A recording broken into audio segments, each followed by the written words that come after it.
I have always thought the actions of men the best interpreters of their thoughts. These words from John Locke, the father of modern empiricism, cut through centuries of human self-deception to reveal a truth so uncomfortable that most of us spend our entire lives running from it. You've been lied to. Not by others, though that happens too, but by something far more insidious.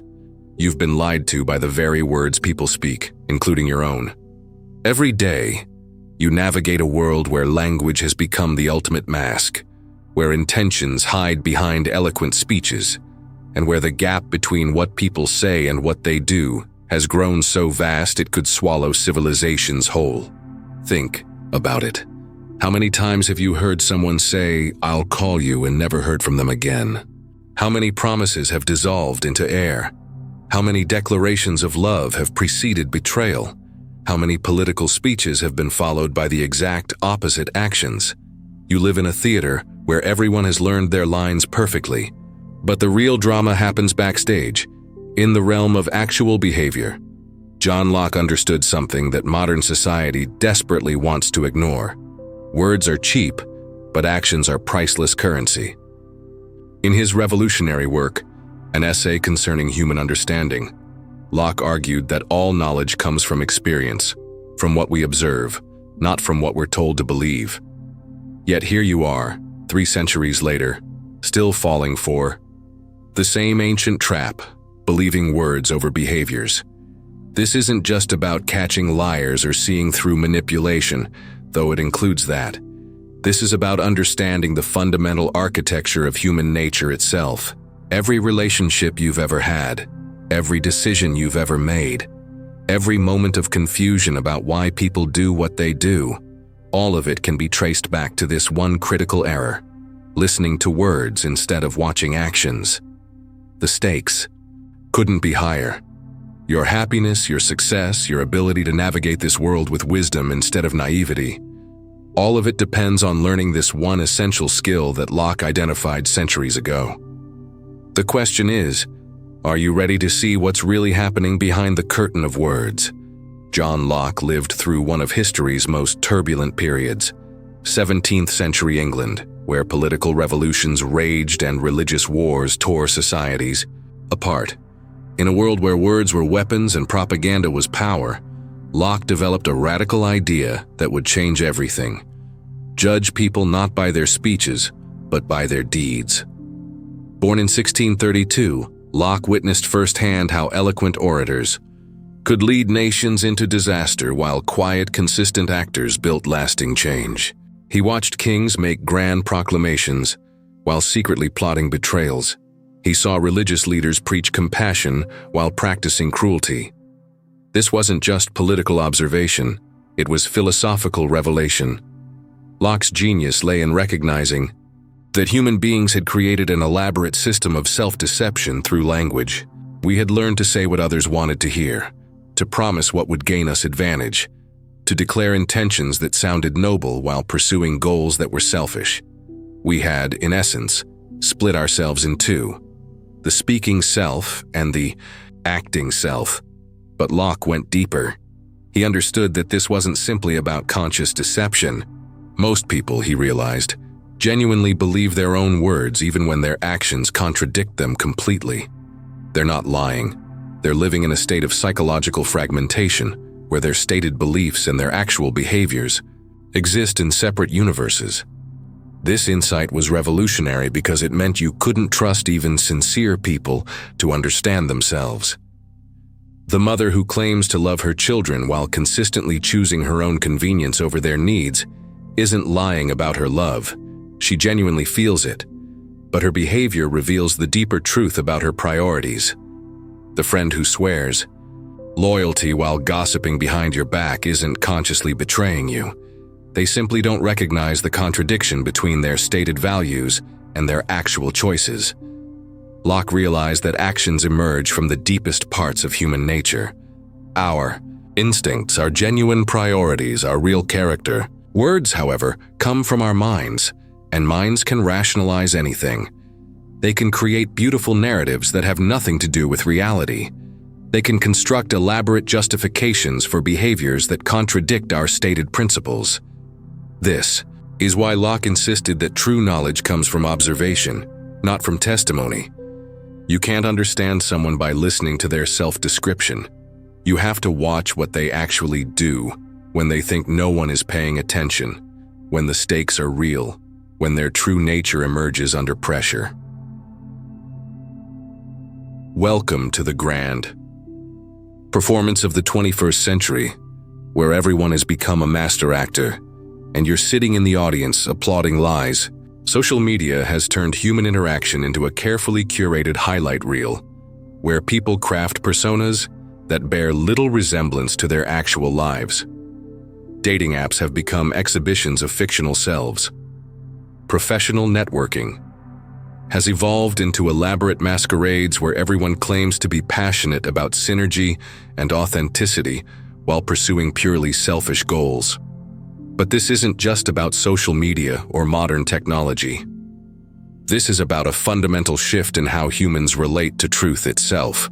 We've created a culture where saying the right words has become more important than doing the right things, where good intentions announced loudly excuse bad behaviors performed quietly, where political correctness has replaced actual correctness.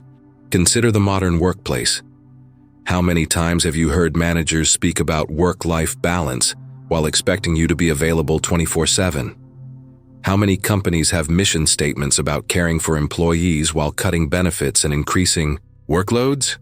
How many colleagues have expressed concern for your well-being while simultaneously undermining your projects? The words are beautiful, but the behaviors tell a different story entirely.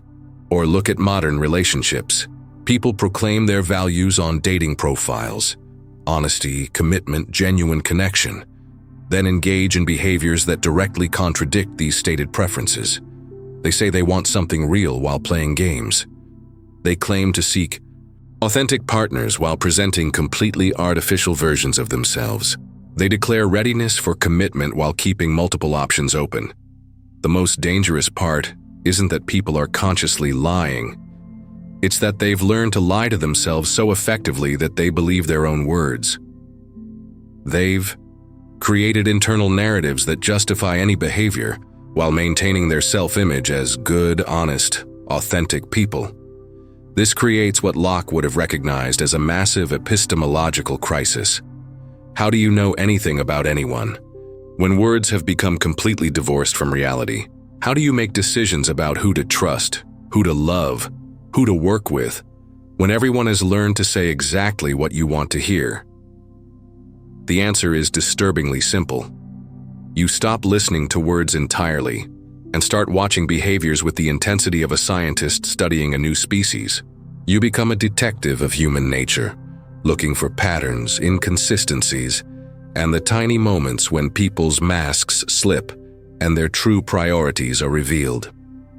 Here's what John Locke understood that you need to learn. Becoming someone who sees clearly through actions rather than words isn't just about protecting yourself from deception. It's about achieving a completely different level of human understanding. It's about joining the ranks of those rare individuals who navigate the world with clarity instead of confusion, who make decisions based on reality instead of fantasy. Start with yourself. Before you can see others clearly, you must confront the uncomfortable truth about your own contradictions. What do you say you value? And what do your actual choices reveal about your real priorities? Do you claim to want healthy relationships while consistently choosing partners who treat you poorly? Do you say you want success while avoiding the difficult work that success requires? Do you proclaim certain values while your behavior serves completely different masters? This self-examination isn't about self-judgment. It's about achieving the kind of brutal honesty that makes real change possible. When you understand your own capacity for self-deception, you develop immunity to everyone else's. Next, learn to observe without interpreting. When someone tells you they'll call, don't evaluate the sincerity in their voice. Simply note whether they actually call. When someone promises to change, don't get lost in their emotional appeals. Track whether their behavior actually shifts over time. When someone claims to care about you, ignore their words entirely and pay attention to how they treat you when you need them most. Develop what behavioral psychologists call outcome independence, the ability to remain emotionally detached from people's words while staying completely focused on their actions. This doesn't mean becoming cynical or closed off. It means becoming scientifically curious about human nature instead of emotionally reactive to human promises. Watch for patterns across time and situations. Someone might behave well when it's convenient or when they want something from you. But how do they act when helping you would cost them something? How do they treat people who can't benefit them? How do they handle stress, disappointment, or conflict? These moments reveal character in ways that carefully chosen words never can. The transformation that comes from this shift is profound. You stop being disappointed by people because you stop expecting them to match their words with actions. You start choosing relationships and partnerships based on demonstrated patterns rather than stated intentions.